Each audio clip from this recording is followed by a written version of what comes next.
단국대 석좌 교수로 임용된 신영철 전 대법관이 사의를 표명했습니다. 학교 측의 처분을 기다리는 중이라고 합니다.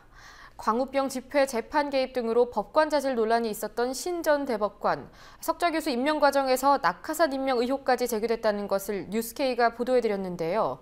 학생들의 반대 집회가 이어진 끝에 결국 신 전 대법관 스스로 물러나겠다고 밝힌 겁니다. 석좌 교수제의 경우 일종의 로비 창구로 변질됐다는 지적을 받아왔죠. 이번 사례가 어떤 영향을 미칠지 주목됩니다. 성지훈 기자입니다. 지난 2일 단국대 학생들은 총장실을 점거했습니다. 법대 석좌 교수로 임용된 신영철 전 대법관의 임용 취소를 요구하기 위해서입니다.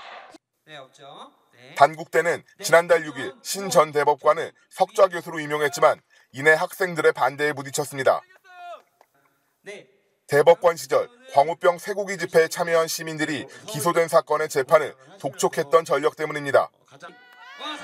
정식 절차를 밟지 않은 채 학교 고위층으로부터 내정된 낙하산 임용이었다는 의혹도 문제가 됐습니다. 학생들은 임용 반대 대책위를 구성해 학내 곳곳에 신 전 대법관의 임용을 규탄하는 대자보와 플래카드를 게시하고 선전전과 서명운동을 통해 임용 반대 활동을 벌였습니다. 단국대는 신 전 대법관의 임용에 절차적 하자가 없다는 입장을 고수하며 강의를 최소화하겠다는 중재안을 내놨지만 학생들이 반발을 멈추지 않고 총장실 점거까지 이어지는 등 사태는 수습되지 않았습니다. 결국 신 전 대법관이 이달 초 사직 의사를 표명했습니다. 신 전 대법관은 학사 운영에 지장이 되지 않게 학교의 결정을 기다리는 중이라는 입장을 밝힌 것으로 전해집니다. 학교 측에서는 신 전 대법관에게 학생들의 의사를 전달하기는 했지만 아직 공식적인 절차가 진행된 바는 없다고 밝혔습니다. 그때 그런 일들이 있었다는 것들을 말씀드렸을 거예요. 아마 법대 측에서 이런저런 얘기가 있었다는 것들은 아마 신영철 대법관님이 알고 계실 거예요. 그때 아마 말씀드린 것 같고, 그 이후로 저희 대학 쪽으로 그러면 우리가 내가 사퇴 이런 말은 하신 적은 없어요. 저희 쪽으로 접수된 건 없고 실제로 그걸 가지고 사직서를 제출한 이런 것도 없고요. 학생들은 신 전 대법관뿐 아니라 같은 시기에 임용된 김옥란 꼭두박물관장의 임용도 취소해야 한다고 주장해왔습니다.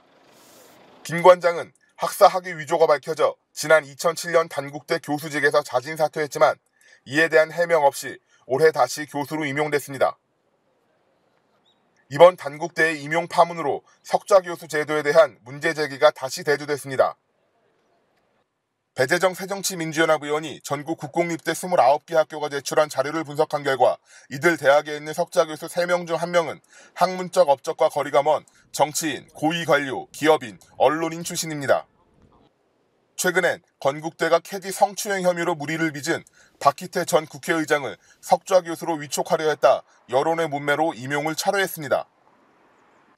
서울시립대는 최근 5년간 신규 임용한 초빙 교수 35명 중 절반이 서울시 간부 출신으로 서울시의 보은 인사 낙하산 창구라는 비판을 받기도 했습니다. 특히 초빙 교수 대부분이 연구 목적으로 학생들을 직접 가르치지 않으면서 월 400에서 600만 원 상당의 월급을 받아갑니다.